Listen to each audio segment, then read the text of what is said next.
দায়িত্ব আমার একার উপর পড়ে গেছে। এখন আমি এবার ফ্রায়েড রাইস বসিয়ে দিয়েছি। চিলি ফিশ আমার হয়ে গেছে। এখানে চিকেনটা আমি ভেজে রেখে দিয়েছি। তো এখানে দিয়ে হয়ে গেছে ফ্রায়েড রাইস, আর এখানে চিলি ফিশ আছে। কেমন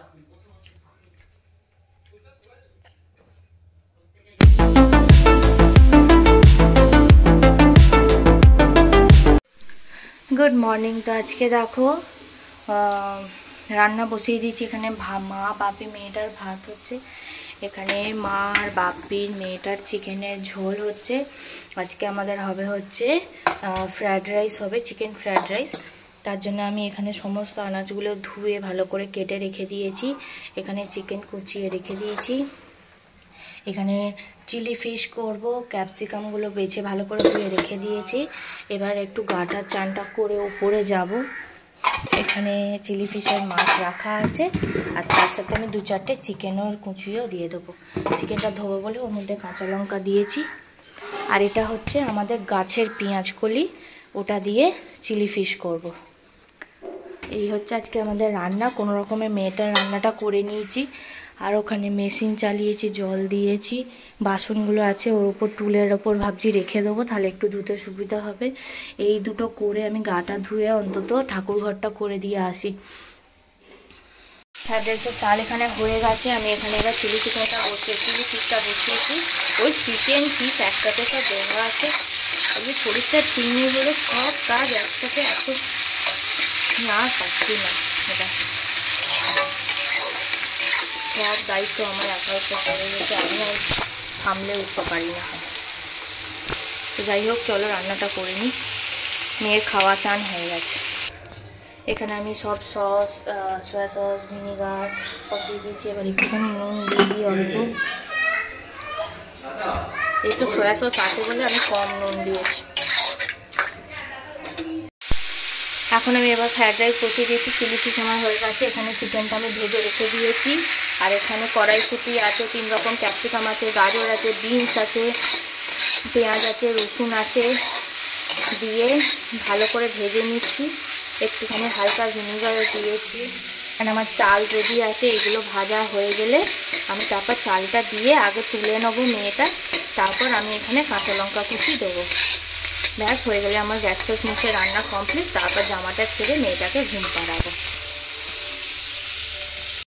মাকে বাকিতে খেতে দিয়ে দিয়েছি। মেয়ের খাওয়া হয়ে গেছে, মা বাবার খাওয়া হয়ে গেছে। বর এটা হলে তারপর খেতে দিয়ে দেবো ওকে। ব্যাস তারপর রেডি। মা একবার বেরোচ্ছে, নিচে মেঝেতে পাথর বসবে বলে পাথরগুলো অর্ডার দিতে যাচ্ছে। তো এই হচ্ছে ব্যাপার। আর আমার মাথা ঘাট প্রচণ্ড যন্ত্রণা হচ্ছে, পাচ্ছি না, সেই জন্য দেখি আস্তে আস্তে করে করছি। তাই লেট হয়ে গেছে। মায়ের চোখে ড্রপ দিতে এদিকে লেট হয়ে গেছে। নিজেরও শরীরটা ঠিক নেই বলে ওই জন্য সব কিছু লেট হয়ে গেছে। তো চলো রান্নাগুলো করে নিই।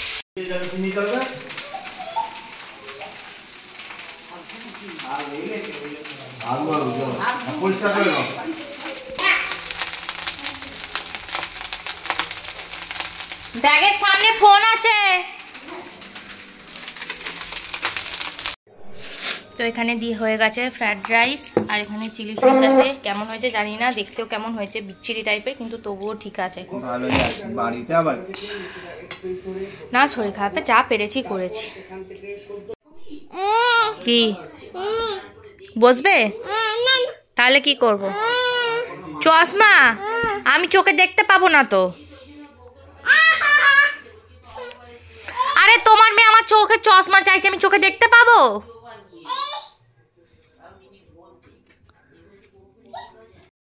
তো বিবাহ বার্ষিকী উপলক্ষে মা আমাকে এখানে হীরের নাকচাপিটা দিয়েছে। হ্যাঁ, কি আশ্চর্য! কি এনে চশমা আমি চোখে দেখতে পাবো না। তোমার মা অন্ধ কানা। ওই যে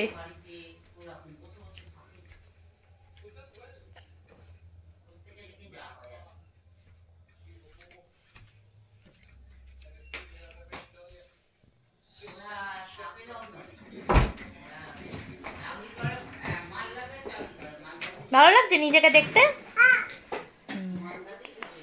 তো এটা বিবাহবার্ষিকী, আরে ভাই তুই,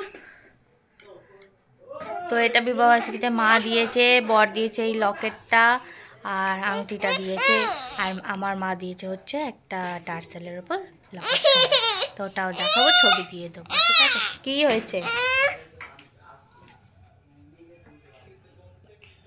ঠিক আছে, মেয়ের খাওয়া দাওয়া হয়ে গেছে এখন। আরে আমি চশমা কি করে দেব তুমি আমায় বলবে একটু? হ্যাঁ কি গো? ও আমার থেকে চশমা চাইছে, আমি চোখে দেখতে পাবো? আমার চশমা একটাই এখন রয়েছে। কিনে নেওয়াটা পরের কথা, ও নেওয়ার দরকার কি আছে?